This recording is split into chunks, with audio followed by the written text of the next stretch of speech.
Sir ప్రక్రియ ద్వారా minority ఓట్లు తొలగిస్తారంటూ జరుగుతున్న ప్రచారంలో వాస్తవం లేదని బీజేపీ మైనారిటీ మోర్చా రాష్ట్ర అధ్యక్షుడు సయ్యద్ బాషా స్పష్టం చేశారు.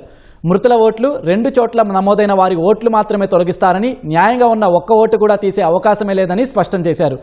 ప్రజల్లో భయాందోళన సృష్టించేందుకే సర్ ప్రక్రియపై జగన్ బురద జల్లుతున్నారని బీజేపీ రాష్ట్ర అధికార ప్రతినిధి షేక్ బాజీ ఆగ్రహం వ్యక్తం చేశారు.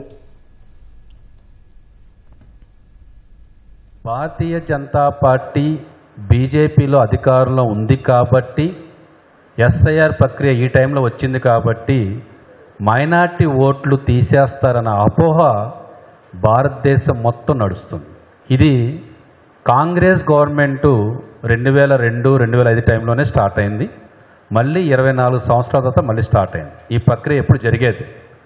కానీ ఇప్పుడు బీజేపీ సెంట్రల్లో, స్టేట్లో కూటమి ప్రభుత్వంలో ఉంది కాబట్టి మైనార్టీస్ ఓట్లు తీసేస్తారు అని కొన్ని రాజకీయ పార్టీలే ప్రజలకి చెప్పి మోసం చేస్తూ వాళ్ళ పబ్బం గడుపుకుంటున్నారు. మన ఆంధ్రప్రదేశ్లో కూడా విజయవాడలో ఓటేసి సాయంత్రానికి వేరే ఊరు వెళ్ళి ఓటేస్తున్నారు. ఇవన్నీ పోయి ఒక వ్యక్తికి ఒక ఓటే ఉండాలి. ఆ ఓటు మ్యాపింగ్ ద్వారా ఒక వ్యక్తి ఒక ఓటే వేయాలి. ఈ రోజున ప్రతిపక్షంలో ఉన్నటువంటి వైఎస్ఆర్సీపీ అధికారం కోల్పోయిన తర్వాత, మతి చెడిపోయిన తర్వాత ఎవరో ఒకళ్ళ బాధితుల్ని అబద్ధం పేరు మీద సాక్షాత్తు గత ముఖ్యమంత్రి పక్కన కూర్చోబెట్టుకొని వాళ్ళ కాగితాలు చూపించి చూసారా ఎంత అన్యాయం జరిగిందో అని చెప్పని యాంకర్లా మాట్లాడేటువంటి స్థాయికి వచ్చేసినటువంటి ప్రతిపక్ష నేత యొక్క దీనావస్థను చూసి ఆంధ్ర ప్రజలు నవ్వుకున్నటువంటి పరిస్థితి. నకిలీ ఓట్లను ఏరతారు.